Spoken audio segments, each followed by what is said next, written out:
possible. Retire ton sweat. Ah oui. C'est trop serré. Ça, je sais plus comment ça va. Faut que je mette un truc blanc après. Oui, mais c'est pour ça qu'aujourd'hui on vous fait essayer. Comme ça, vous savez pour la semaine prochaine ce que vous devez mettre ou pas. L'an dernier, on a filmé une partie du spectacle et en fait, ils ont été très contents de se voir à la fin et ils nous ont dit qu'ils étaient surpris de certaines choses et que ça leur apportait quelque chose de se voir jouer. Donc du coup, je me suis dit que cette année, j'allais utiliser ces caméras grand angle pendant les répétitions pour qu'ils puissent se voir et se corriger. De ce côté-là, j'ai mis le tissu noir pour simuler le fond photo de la famille. D'accord? Donc tous ceux qui raconteront l'histoire seront devant ce tissu noir. Alors lorsque les caméras sont arrivées dans l'établissement, je ne voyais qu'une seule utilité pour moi, c'était de les utiliser en visio.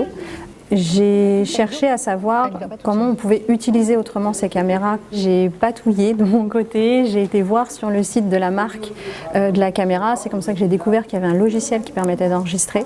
Donc moi j'ai fait des tests chez moi, j'ai utilisé la caméra, je l'ai testée pour voir l'angle possible, le son et la fonctionnalité du logiciel. Vous avez le droit à la famille, hein.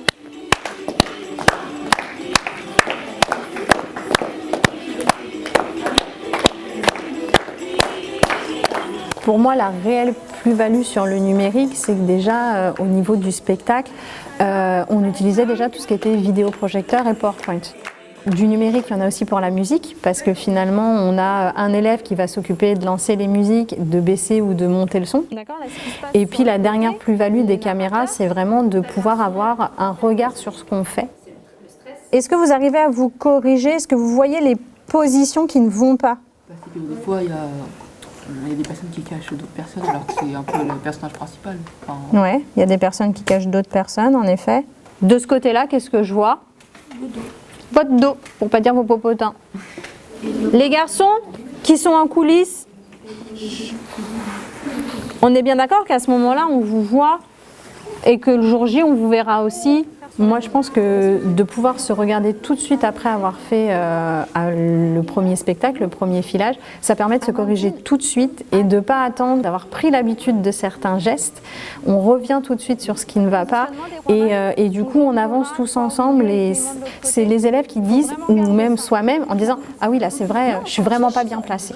Et de me mettre en retrait finalement et de me dire « Bon, bah, ok, ils font, ils regardent, ils commentent ». Et après, moi, je modifie, je corrige avec eux, mais je ne suis plus la personne qui est devant à leur dire ce qui va et ce qui ne va pas. C'est Noël ce soir, j'ai vécu notre histoire.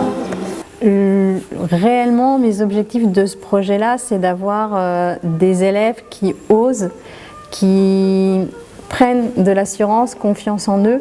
On leur demande de parler fort, de connaître des textes, de se présenter devant 250 personnes ou 250 élèves. C'est un vrai défi pour eux de le relever et je suis contente de les accompagner dans ce projet parce que ça leur permet de s'épanouir. On voit des enfants différents, des enfants qu'on a en classe. Une élève qui peut être très timide en classe et avoir pris la parole 3 fois dans mon cours en 4 ans, prendre un rôle principal sur le spectacle parce que elle s'y sent bien et parce qu'elle s'affirme. Et du coup, voilà, c'est vraiment de faire plaisir aux enfants et de les accompagner dans un projet qui n'est pas totalement scolaire. Je fais partie du spectacle et moi aussi j'ai mes responsabilités comme n'importe quel élève en fait dans ce spectacle. J'ai pas le droit non plus de me tromper. Donc c'est une autre posture. Je suis un peu une élève.